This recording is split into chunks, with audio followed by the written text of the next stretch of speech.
Looking at the days a long time ago, we're going back in time to the mid to late 19th century. Historian Timothy Bottoms is with me in the studio to talk more about this interesting period. Timothy, hello. Good morning, Sharon. Now, as the frontier expanded during the mid to late 19th century, how typical was the settlement of Cairns? Unfortunately, it was very typical. Now, I didn't realise this until I'd researched and written the history of Cairns, and then I went and started looking at the rest of Queensland, and unfortunately, Cairns epitomised what had gone on before.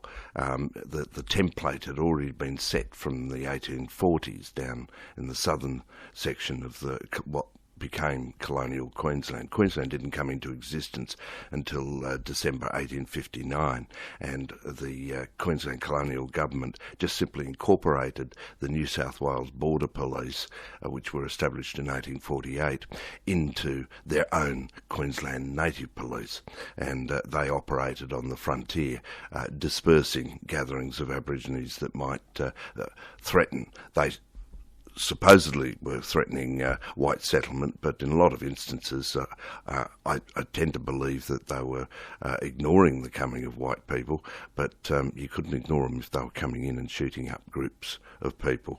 And certainly up here we find that Cairns started to have Europeans coming in 1876. We had, prior to Cairns being established, we had the wreck of the Maria in 1872, and there were about 3 or 4 at least boats that came ashore from the wreck, and several of the white men in those boats were killed by local Aboriginal people, and yet several of the boats weren't. The survivors were looked after by the local Bummer, rainforest Aboriginal people. As a result of the 2 of the boat being with the survivors being killed, the native police, led by Sub-Inspector Robert Arthur Johnson, and local settlers from around Cardwell went in and attacked the Juru and almost wiped them out opposite Dunk Island. So that was 1872. There are quite a myriad of little clashes going on around the place, but it's not until really after white people had been in the district and were starting to carve out their own plots of land and and farms and whatnot, that you start to get much more pronounced violence. So it took about 5-8 years before the real big massacres started to occur. The most notable one being the Skull Pocket, Mulgrave River, Skeleton Creek Batu, which a Batu is when you beat the grass and all the rest of it and animals flee, and then they get massacred by men standing around with shotguns. And it's a euphemistically named event, and we have actually the written sources from Jack Kane, who arrived in Cairns as a 16-year-old, and as an 18-year-old, later on he's the one who was interviewed by Norman Tyndale in 1938, and he told how he was involved with the native police and settlers just north of Yungaburra. It's what became known as Skull Pocket, and they surrounded a Yidinji village and attacked it. They then followed them down to the Little Mulgrave, and then around the lower reaches of the range there to the 4 Mile, and killed more people there. And in fact, in the Cairns Post 1926 Jubilee edition, Michael O'Leary, who wrote as Koyan, told about how there were 16 skulls on tree stumps and whatnot around the crossing. By the way, it was called Skeleton Creek, but it wasn't actually named after the massacre. It was named earlier from a body found preserved in a hut with an explorer who was going through the district. But that was one of the major ones, because but there were many more. You had Black Mountain at Rifle Creek, where we don't know the numbers. This is the problem. We get very vague references to things. Well, I suppose it would be hard to know the numbers, wouldn't it? I mean, who would be there to do a count? Well, some people... Well, also, why would you want to record things which might later come back and haunt you? And you find that some people denied involvement and then later wrote about it. There are several instances of this. Because of the situation in Cairns, I didn't want... I was wondering, were we unique here, or did it happen elsewhere? And that's what prompted me when I was awarded the Visiting Fellowship at the National Museum of Australia. I drove to Canberra, stopping off and photographing the lie of the land, which really does help when you're reading a primary source, if you know what the landscape is like.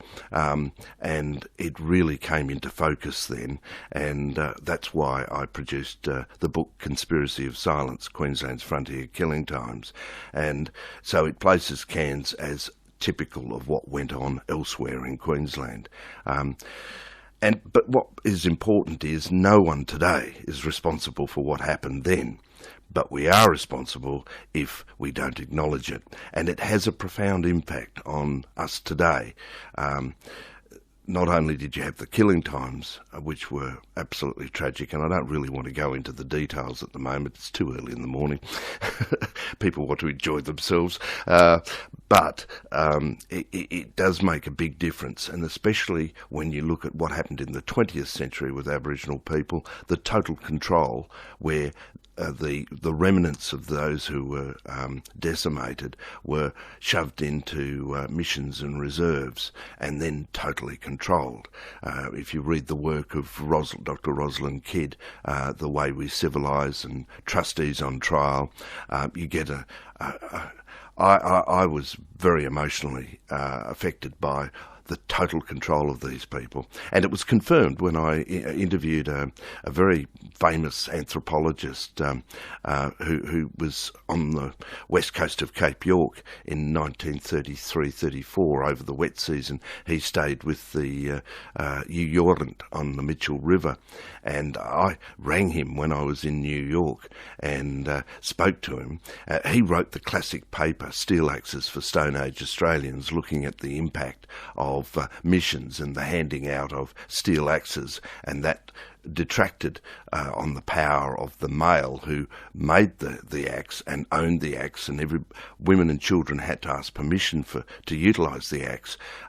So that was the start of disempowering the role of Aboriginal males, and it's been reassessed by Dr. John Taylor, and it's fascinating reading that sort of material. But getting back to the topic of violence on the frontier, it was prolific. We had the Speewah massacre, which is just over the range from Freshwater Valley, where John Atherton's daughter's pony got stolen by the local Bullawangee, and they took it right to the end of the valley and were busy in the throes of turning it into a meal by an earth oven, cooking it through an earth oven, a bankar, when the pony kicked a hot rock and it hit a little 5-year-old in the chest, and that was Buttercup Banning.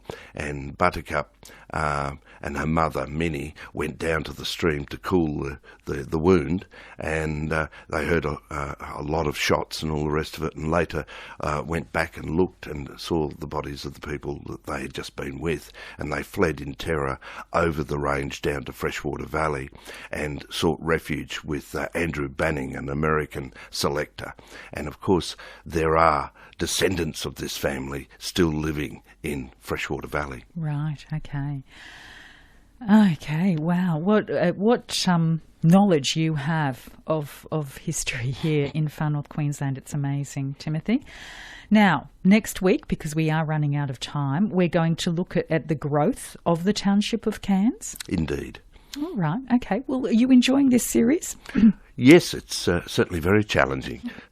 Well, that's right. And I imagine that at times your career can be very challenging, I imagine. But I think it's just, what you say shows how much it's needed. As you said, in order to move forward, you have to look at the past, don't you? I think so. Timothy, thank you. My You pleasure. have a wonderful weekend.